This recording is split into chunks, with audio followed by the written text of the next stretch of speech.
নোয়াখালী বসনচরে অভিযান চালিয়ে 5 বস্তা টাকা প্রায় 125 কেজি নিষিদ্ধ ঘোষিত সামুদ্রিক কাঁকড়া জব্দ করেছেন আইন শৃঙ্খলা রক্ষাকারী বাহিনী।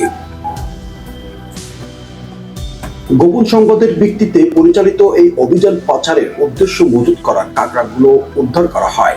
তবে অভিযানের সময় জড়িত ব্যক্তিরা পালিয়ে যাওয়ার কাউকে আটক করা সম্ভব হয়নি।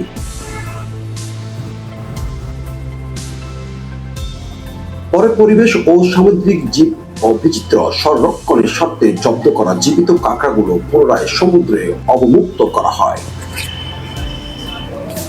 কর্তৃপক্ষ জানিয়েছে, নিষিদ্ধ সময়ে সামুদ্রিক কাঁকড়া আহরণ, পরিবহন ও পাচারের বিরুদ্ধে নিয়মিত অভিযান অব্যাহত থাকবে।